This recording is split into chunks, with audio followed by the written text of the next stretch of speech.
Welcome to the Women and Money Empowerment Show. My name is Yulin Lee, and I am your host.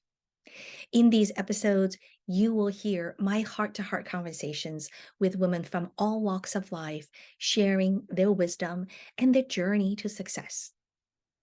I hope through these stories, you will find inspirations and affirmation that ordinary people like you and me, we can achieve extraordinary results and live an extraordinary life.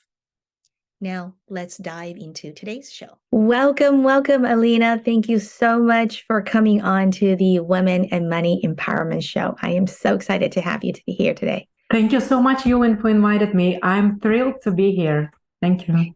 Yeah. You and I'm so excited for us to be having this conversation because you and I met a few years ago at FinCon, which is a personal finance conference. And we just really hit it off. And ever since then, we've been, keeping in touch for the last few years, even through COVID. And, I am always really fascinated and interested in what you do, but also your journey. And this is another reason why, I love for you to come on this show to not only, tell us, a little bit about the projects that you've been working on, but more importantly, also just your personal journey. And so I would love for you to share your journey with our audience, because I think it's so relevant for everyone today in a kind of a chaotic macroeconomic condition, but also for women in our age group, between 40s and 50s. It is generally a pivotal moment for a lot of women. Not only maybe it's a biological clock that somehow we started to just naturally slow down and start to reflect more. And when we go through that process, we tend to ask, this question of how do I want to live the rest of my life? How can I live a life that's for myself? Now that I have done the career thing and I have done, raising the kids and taking care of the family, and I'm really at a place where I really want to live for myself. And so I find a lot of women asking this question in our age group. But then as we go through that process, a big part of that, journey is sometimes, it's scary. It feels scary, right? Especially for someone maybe who has a full-time job, has a steady paycheck. How do I break out of that and to go do something that really sparks me, internally? And, some people may enjoy what they're currently doing, and other people may actually hate what they're currently doing.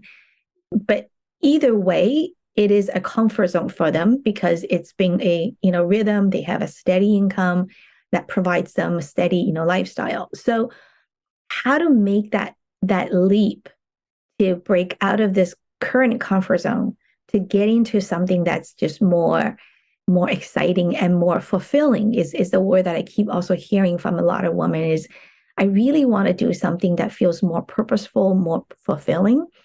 And I just don't know how to make that first step. So I know you have gone through a couple of transitions yourself. And so I would love for you to share your journey and your experience and your wisdoms through all of that. But before we dive into that, maybe I'll just have you give our audience a quick introduction of who is Alina. Sure, Yulin. And I think the introduction will flow quite well with the transition to your very deep and thought-provoking question. So I'll kind of share my journey and intertwine it with the answers to your question, if you will. Right. My journey started almost 30 years ago when my mom and I immigrated to the United States from what used to be Soviet Union at the time. And I was at the point where I needed to get a degree. I didn't have one. And someone basically said to me, "Hey, you're good with numbers. Why don't you go in for accounting?" As a poor immigrant with nothing in my pocket, I thought accountant is someone who is making decent money, so it sounds like a good choice. So I ran along with that, got my degree in accounting, tried both public and private, from Big Five to some private companies, and later realized that it was not the right choice for me. I never really cared for accounting, so I thought I needed to try something else. And I ended up in a technology company testing a financial application, and that was the best thing that happened to me at that time. I enjoyed it very much, so much that I ended up having a successful 20 plus years of IT career, and I've done many things within IT. But mainly the roles were to be the liaison between the world of business and the world of technology, because those two do not always communicate well, and I was helping them to connect. I was that connecting link between them.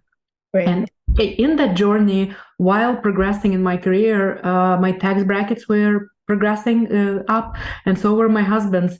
And as a former tax accountant, I kept thinking to myself, it's good that we're getting paid more, but I don't really care to pay more to Uncle Sam. So what can I do to find ways to have legitimate tax deductions? And in my research, real estate kept coming up, and I thought to myself, I have to take action. I have to do something, because it seems like real estate is a legitimate way to find some sort of tax deductions. So I started researching, and just like you, I live in a very high tax state. I live in New Jersey, just like California. It's very expensive to live here. And after looking for a while for properties locally and realizing I can't find anything, I decided to go for an out-of-state strategy.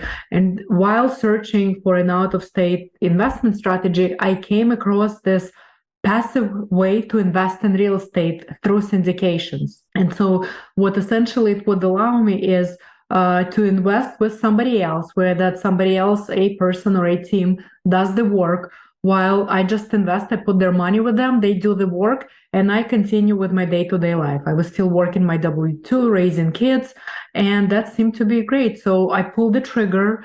And after that first syndication, the snowball effect happened. I invested in 2, 3, 4, and so forth. And at this point, in the last 8 years, I've invested in a whole bunch and had a lot of exits from this project, and they've benefited me tremendously. And after a few years of doing that, I started sharing what I was doing with my colleagues at work and my friends. And what puzzled me is that almost no one ever heard the word syndication. And I'm like, this is interesting. So it brings so many benefits. I'm getting this passive income. I have the tax benefits that I was dreaming about. And I'm slowly building wealth. And I was able to diversify my portfolio outside of Wall Street. So now I have stock market investments and real estate, directly in real estate. And people don't know about this. So I have to take action. And out of this idea, my company, SAMO Financial, the name you see in my background, was born with that sole purpose of helping folks around me to follow in my footsteps and be able to do what I've done: diversify portfolio, build wealth slowly, and obtain the essential tax benefits. And I've been doing that to this day. But while growing my company on the side part-time, I was doing it for about 3 to 4 years. And I was thinking to myself, it would be good if I could just start doing that and leave my cushy job. But, the mere fact that the job was cushy, the pay was good. I have the kids, colleges are coming soon. And granted, yes, I was married and I'm still married. I'm used to always relying on myself. I was raised by a single mom, so I was used not to rely on other people. And I just couldn't do it. And when pandemic happened, luckily I got the pink slip, and it was honestly a blessing in the sky. I got it almost immediately, like at the beginning of the summer. And I was so grateful. It's been 2.5, 3 years at this point. My biggest regret is that I did not do it sooner. I was so happy it happened. I started doing more research, started reading more about real estate, looking at other ways to invest, because at that point, I also have done my own syndication and have been not only passive, but active investor. And a little while after, a friend of mine, a mutual friend, actually introduced me and a real estate fund manager, him and I almost immediately hit it off. And he invited me to spearhead investor relations for their company. I was so impressed. I mean, I barely had any background in that, but he was so impressed with my knowledge, what I knew, my education, my professionalism, and everything, that he thought I would be a perfect fit, and turned out to be the case. I was a great fit. I've been with them for over 2 years and have done a lot for them, and we've had really amazing results. The company has grown tremendously, but now I am at my second point where I'm realizing it's time to grow my own company, not somebody else's. As much as I enjoy, they have a great team, great product and everything. But I already told them that I will be parting ways with them in a couple of months. I'm giving them time to find a new person so I can train that person, and then I could live on good terms. But at this point, I really want to concentrate on growing my company, and whether it's SAMO or whether it's another company with other people, but I want it to be the company that I am making an impact as a partner or one of the partners. And mind you, we're living in challenging times. I don't want to call them unprecedented, because the pandemic made the times unprecedented. But every single person I speak with, and I talk to a lot of investors day in, day out, and everyone has been in agreement that there's a lot of uncertainty. People are worried. Inflation, big layoffs in large IT companies, and many other things are happening. The unpredictability of the war in Europe. It's been a year since that war started, and it's still continuing, which is horrific. I really pray for that war to be over. And then, the events in China and how they are unfolding. I mean, so many factors are happening, and yet with all that instability, at this point on, I am not waiting for that pink slip, if you will. I am taking charge. I'm able to make a decision on my own, and decided to stop that inflow of steady income, if you will, and take a leap and be on my own. I know I throw a lot at you, but hopefully it answered both of your questions about my bio and about the jobs. Yeah, well, thank you so much. And I've been taking notes as you're sharing your journey, and I noticed there are a couple of things that you've said multiple times. One is, I did the research, and then the other one is, I said to myself, I had to do something. Right. Well, the research comes from being a former accountant. Even with the syndication, I mean, if I were to tell you the amount of research I've done for the first syndication, you'll probably fall off your chair. I checked the main operator. I went on all of his social media handles. I looked at his background. I went as far as looking at his alma mater college, making sure that, yes, in fact, he did graduate that college. So I was so scared to take that $50K and invest with someone I've never seen before into a property I've never seen in real life. And because it was first time, I did everything I could to make the research and to take that first step. So, but a lot of it comes from, again, my education and a past background. I've done some audits in the past as an accountant, and I've done a lot of research as the tax consultant. So I'm used to doing the research, essentially. Right. But, it's so important, right? Because I think this is the part, maybe this is the key for a lot of people who feel like they're scared to take the action to move forward, is that they either haven't thought to do some research, or maybe they have thought about it, but they don't necessarily have the skills to do the research. At the same time, I think for any one of us, if we put our mind to it and tell ourselves that, hey, I need to do some research, we will find ways to to get to know more of, whatever we want to learn more about. And I'm bringing this up because I think it's so important, because I have seen people who have expressed interest in learning more about investing, and that they want to, make use of their money and invest their money. But then they just don't do that homework. And then the next time when I talk to them, they're like, oh yeah, I just invested in this and that. And just listening to them, I know they haven't done the research. They actually don't really know what they have invested in. It's more of a case that they've been sold to.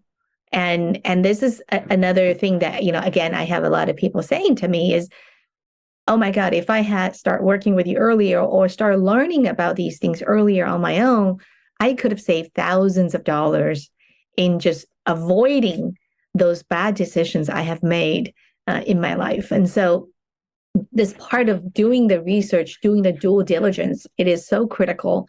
And I think it's not just for investing, right? It's for everything. Like if we're looking for a job, Yeah. we need to research the company that we're applying the position for. So thank you for saying that, and because it just shows again how important it is in succeeding what you're trying to do. You said a couple of times was I had to do something, and that's great, and because I can tell from your voice and how you're explaining it, that was your drive. That you've noticed something and you realize I need to take action. I had to do something. So, and that's just beautiful. And I'm wondering if was ever any moments where you had doubts, where maybe you're like, oh, I don't know if I should pull the trigger. Do you experience that, or are you one of those that just like, I'm going to do this, and you do it, you don't doubt yourself? I'm just curious. I do experience that. I'm a human, so I do have doubts. But interestingly enough, I just started listening to a book called Mindset, and the author, I forget her name, but Carol somebody, right? Yes. Yeah. She mentions it's a matter of perception. It's how you perceive yourself and others, and basically how you say things. Because some people say, I just can't do it, and other people say, how can I achieve this, or how can I do it? I've gotten to so it's so it's growth mindset versus non-growth. I forget what she calls it, but that regular mindset. Fixed mindset, I think is what fixed mindset. Thank you. Yes, fixed mindset versus growth mindset. So I used to have a fixed mindset for a very long time. The change has not happened overnight. It took many years, I want to say, and multiple iterations. But once it kicked in, the change was transformational. And I see the same thing happening to other people around me that have that growth mindset, that have the drive. These are the folks that typically say, I have to do it. And if I don't know, or if you don't know, I'm 100% sure that you will say, how can I do it? What kind of research do I need to do to make it happen? And the same here. When I have a doubt, it just means that I need to do more research and I need to read more about it, because confused mind says no. But once you educate yourself, you're able to make an informed decision. You will make that decision, but you need to know, you have to have all the facts around you that will help you to make that informed decision. Mm-hmm. Now, do you ever find yourself in the analysis paralysis mode? Oh, yeah. Of course, I find myself in analysis paralysis. Again, we're all humans, and it happens to me from time to time. So what I do at that time is a complete change of scenery. I get up and walk away, or I switch to a different task, something that I can do automatically without any thinking. And sometimes I even stop thinking about the subject for a day or for a few days, just to get a fresh perspective, and again, to do additional research and then decide whether I want to pull the trigger or not. So this is when you realize you're kind of getting into this analysis paralysis state, and so you take a break and think about something else. But how do you catch yourself even to begin with, to notice that, I'm kind of spinning my wheels now? Are there specific cues that you recognize, that you realize, oh, I'm in this, I need a break from this, right? So there's the first step is catching yourself with that awareness, and then the second step is, okay, what do I do? And then you've talked about, I take a break and I take a walk or whatever. But how do you even have that awareness in the first place? You and I love that question. again, if you were to ask me this question 10, 15 years ago, I would say, what are you talking about? I think now it comes up naturally. I see that I'm spending too much time on the same subject, or I see that I'm spending a lot of time on something that should have been decided yesterday. And again, I live on East Coast. Everything has to be decided yesterday. So I'm kind of used to that idea. But yeah, when I see that the decision had to be made already, then that's when I tell myself, stop, do something else. If you're not sure, either say no or come back to it tomorrow, but decide within the first hour in the morning. I set specific timelines for myself, knowing that that will help me to make the decision sooner.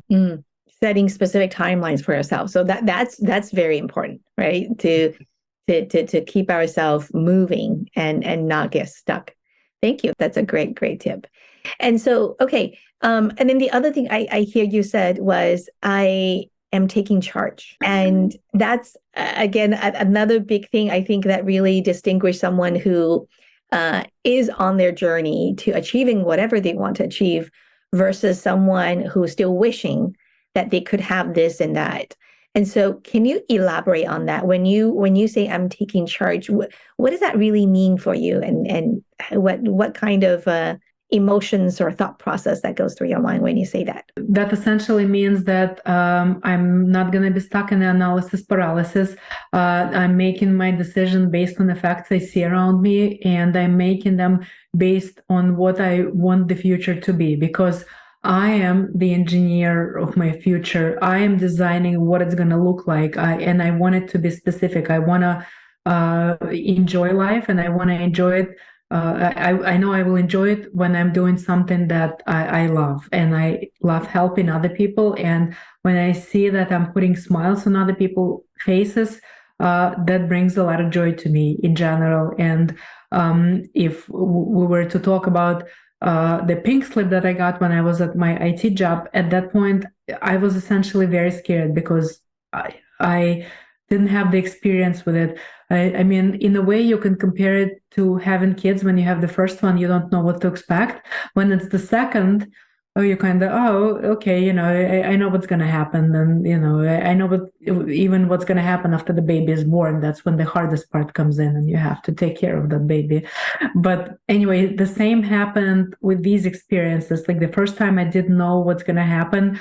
I didn't really know what the future is going to bring. But now I'm sort of going to be like the conductor of my own orchestra. I will be designing the music, or I will be playing Bach or Beethoven or Vivaldi, or whatever I like. But the decision is mine, and I want to take charge into my hands to do that because I want to enjoy life. That is so beautiful. And I think, again, this is why, you and I, we really connected, because we are very much on the same wavelength in terms of how we look at our life, and, how we want to live our life, right? Yeah. Is that we design our own life. It's not to say that we can do everything in a vacuum by ourselves, but we have to be the one in charge and make those key decisions. And then along the way, we partner up and we hire people, and we build a team to help us along the journey. But we're the driver in our own car. So absolutely. I remember we were talking at that FinCon, and you were sharing your life journey, and I'm thinking to myself, oh my gosh, this is exactly what I would have done. And this is how I think. It was incredible. Yeah, I felt like we immediately connected. It was more or less an instant connection. Right. Yeah, I remember that. So let's talk about syndication a little bit, because that's what you do now, or what you have been doing for the last few years. And like you said, it's not something that many people understand or know about. I myself have invested in, kind of like you, maybe 5 or 6 syndications myself. So I have some experience myself. But maybe I'll just have you just tell our audience, kind of in the layman term, and I know you've briefly touched on it, but maybe you can just talk one a typical project in the syndication that you've been doing, and so people have some real grasp of what does that look like? Sure. And let me just explain it again, just in case someone doesn't know what syndication means. Syndication is a legal structure that essentially says that in a project, there are two subgroups of people. There's one subgroup of people that is absolutely passive and will invest in the project as a limited partner or as a passive investors, and that's what they call LP. That stands for limited partner. And there's another subgroup of people that's called general partner or syndicator or operator. These are the people that will do all the work. So if, for example, we're buying an apartment complex, then the GPs, those active investors, the general partners, are the ones that are gonna find the property, inspect it, negotiate the price, bring passive investors in, and then once the purchase closes, then they will be managing the project and paying the distributions to investors. So I've been in the syndication world, like I said, for a while. I started investing myself about 8 years ago and have been active for the last 4 or 5 years.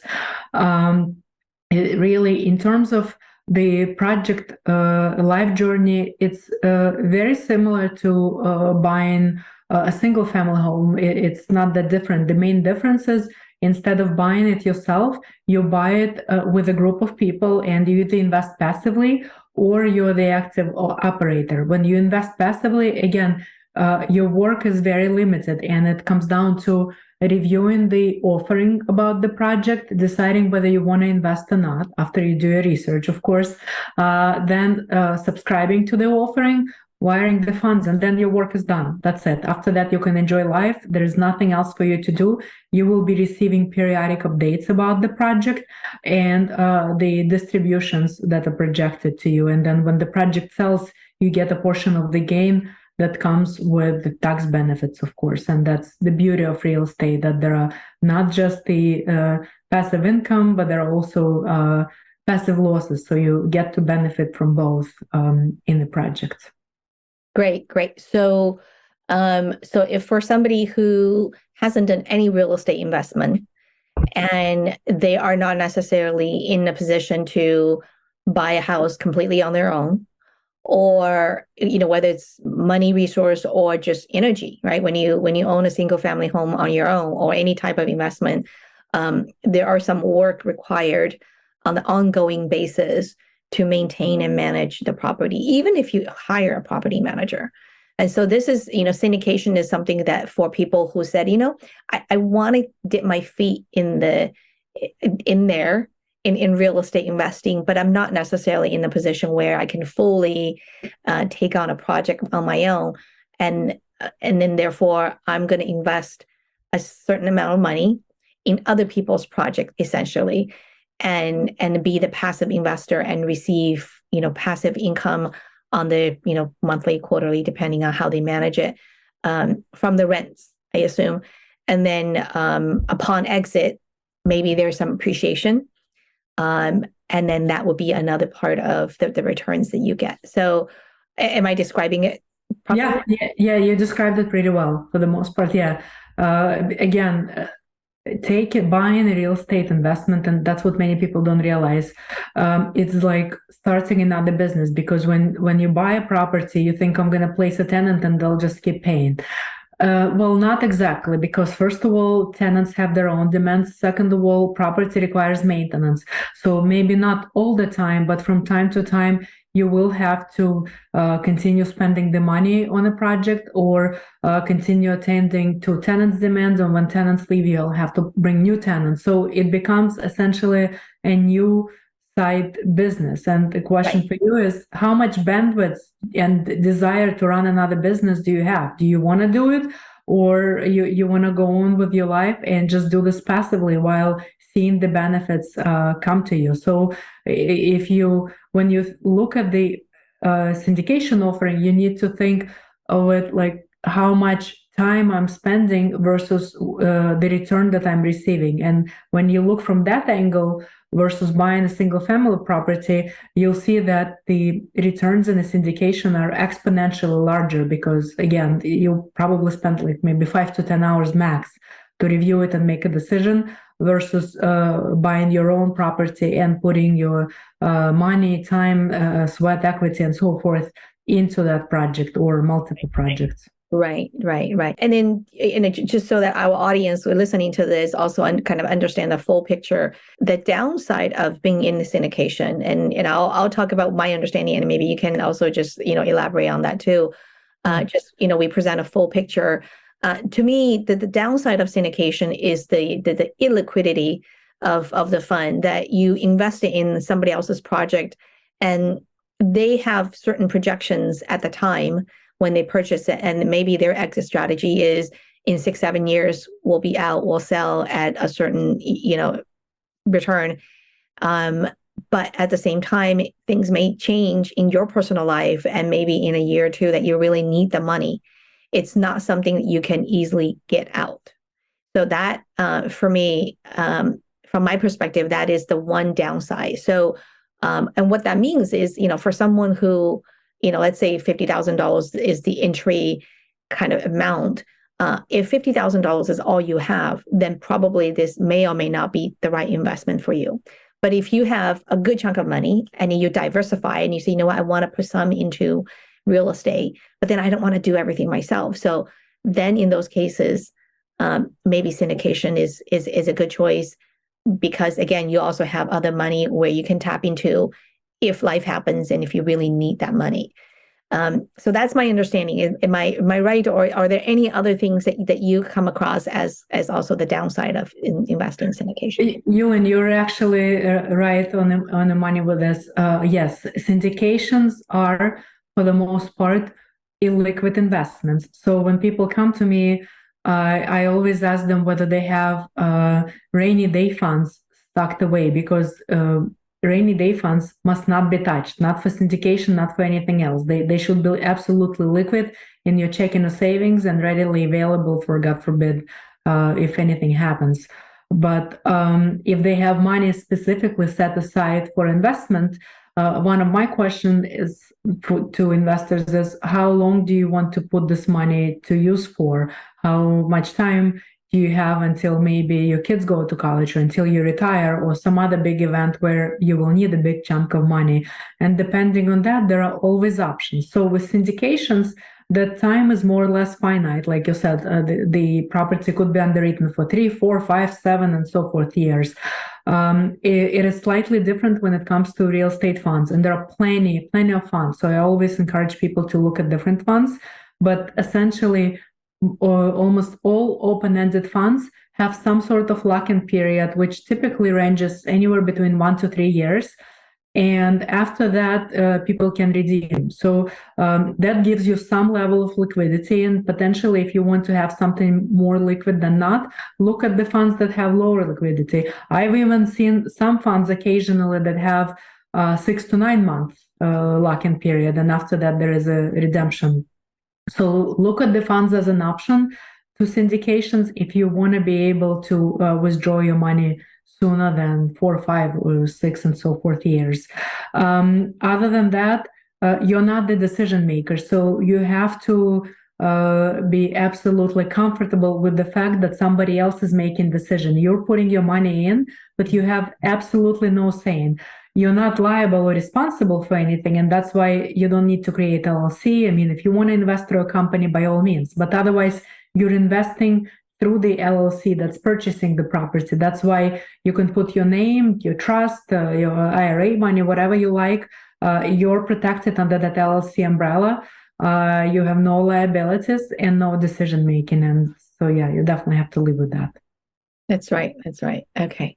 Well, thank you. Thank you for clarifying that, because, I at heart is a real estate investor. So I've done various kinds of real estate investments. And so I always love talking about the different opportunities that are out there in the world of real estate. But at the same time, I also want to make sure that whatever we present to our audiences, we want to present a complete picture of, the pros and the cons. And at the end of the day, though, it really comes down to doing, again, kind of your homework, right? Your research, your homework, not just on the products, the investment themselves, but also on yourself, looking at your financial situation and said, is this the right for me at this time? And I think this is where a lot of people make the mistake, is when they don't do that homework, when they don't look at their overall financial situation and be clear about what is their goal, what kind of returns that they need, what kind of criteria they must have for those investments before jump into these projects. And then, later on something happens, and then, and then it's not a good picture. So so I always want to make sure that we present the complete, the pros and the cons. Absolutely. So before we wrap up, because like I said, we can go on and talk about real estate all day long. Before we wrap up, can you share with us, what is your definition of success? To me, success is when I know that I'm surrounded by my family, when everyone is healthy, and when I'm able to do what I enjoy doing the most, impacting people's lives. And while I would love to impact billions of people, impacting even one person at a time is truly rewarding for me, and it's a great experience. And I am essentially living my dream right now. Great. And then, so how does money show up for you? Since this is a money empowerment show, I always like to ask my guests, how does money show up for you in your life? Yulin, again, if you were to ask me this question 10, 15 years ago, I would be puzzled, like what is she even talking about? But now with an abundance mindset, I believe that money are everywhere. You just need to know that it is in your power to see the money and to see the opportunity and be able to help other people. If you help enough people, it will show up for you as well. And it has been showing up regularly. And I'm very, very grateful for what I've been able to achieve, for my surrounding, for people like yourself that I've surrounded myself with, because I strongly believe in what, I forgot his name, but he said, you're a reflection of 5 people around you. And I've been working very, very hard lately to surround myself with positive, growth-minded, smart, intelligent people that I enjoy their company with, and I can teach them something, and they'll teach me something in return, and it just makes me very, very happy. Yeah. Oh, that's great. That's great. Thank you for sharing that. All right. Well, so if people want to get in touch with you, learn more about what you do and the projects that you're involved with, how can they find you? Oh, that's easy. They should just Google my name. I believe my website, samofinancial.com, will show up first, and my LinkedIn profile will show up second. Okay. Sounds good. So your website, and then you're on LinkedIn. Yeah, or maybe it's vice versa. I don't know. It changes depending on SEO, how the SEO engine is working every day. Right. All right. Well, thank you so much. I really appreciate you spending the time with me and sharing your journey, your words of wisdom. And I'll talk to you soon. It's my pleasure, Yulin. Thanks for inviting me. Thank you for tuning in to the Women and Money Empowerment Show. If you ever have doubt for moments about yourself, your capability, or your worthiness, please remember to keep coming back to these stories and lean in. Draw the wisdom and strength from these incredible women, and know that you also have what it takes to live a fulfilling life. Until next time, have a fabulous day.